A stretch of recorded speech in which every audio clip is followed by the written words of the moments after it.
नमस्कार, मी प्रेम मुंडाफळे. आपण बघत आहात जनता की मीडिया न्यूज चॅनल मध्ये आपला स्वागत आहे.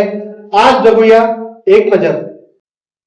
धंतोलीत बनावट हॉस्पिटलवर पोलिसांची धडक कारवाई. नागपूरच्या धंतोली परिसरातील कथित बोगस नर्सिंग होम आणि हॉस्पिटल प्रकरणात धंतोली पोलीस ठाण्याचे पोलीस निरीक्षक साईनाथ रामोड यांनी कडक कारवाई करत मोठा खुलासा केला आहे. या प्रकरणात हॉस्पिटलचे संचालक डॉक्टर सतीश सोनार यांच्यावर बनावट कागदपत्रे, नोंदणीशिवाय हॉस्पिटल सुरू ठेवणे तसेच अवैध उपचार केल्याचे गंभीर आरोप करण्यात आले आहेत. मिळालेल्या माहितीनुसार संबंधित हॉस्पिटलमध्ये आवश्यक शासकीय परवानग्या आणि नोंदणी नसतानाही रुग्णांवर उपचार सुरू असल्याची माहिती पोलिसांना मिळाली होती. त्यानंतर धंतोली पोलिसांनी अचानक छापा टाकून कागदपत्रांची तपासणी केली. तपासादरम्यान अनेक संशयास्पद बाबी समोर आल्याने पोलिसांनी तात्काळ कारवाई केली.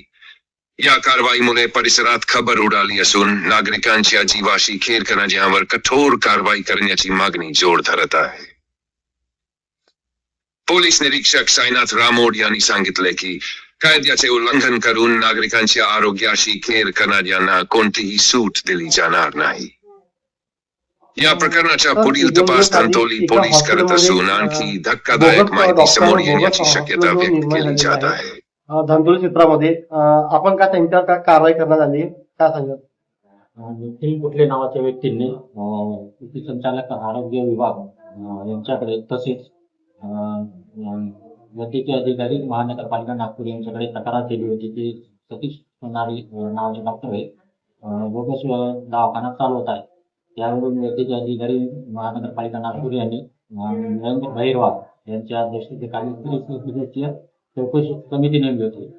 चौकशी समितीच्या तपासामध्ये डॉक्टर सतीश सोनारे यांच्याकडे अंतरुग्ण उपचार करण्याच्या त्यांच्याकडे प्रमाणपत्र नसताना ते त्यांच्या दवाखान्यात पेशंटला ऍडमिट करून उपचार करीत असल्याचे दिसून आले. आणि त्यांचं जो प्रमाणपत्र दिलेलं होतं त्यांना वैद्यकीय उपचाराचं त्याच्यात त्यांनी आडाफोड केल्याचे त्यांच्या निष्पन्न दिसून आलेले आहे. त्यामुळे त्या डॉक्टर नरेंद्र भैरवाल यांनी दिलेल्या तक्रारीवरून दिनांक 13/5 रोजी डॉक्टर सतीश सोनार यांच्या विरुद्ध गुन्हा दाखल करण्यात आलेला आहे. डॉक्टर सतीश सोनार यांचे क्लिनिक समर्थनगर आधुनिक चौक येथे आहे. पोलीस तपास चालू आहे. याच्या आधी पण गुन्हे आहेत का आणि अजून अशी किती हॉस्पिटल याच्यावर कारवाई केलेली आहे आपण? यापूर्वी तर अशा प्रकारचा गुन्हा दाखल झालेला नाही, पहिला गुन्हा आहे.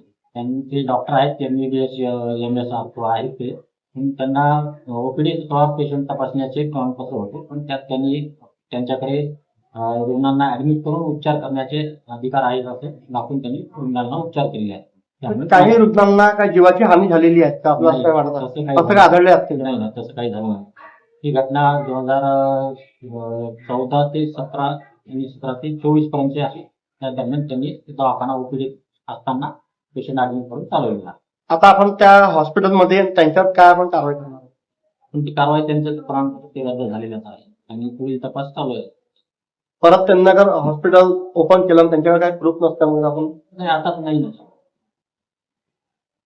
पुढे काही कुठले इतरही कुणी डॉक्टर अशा प्रकारचे व्यवसाय करतात नाही असं नाव त्याच्यावर कारवाई करण्याची कारवाई करणे.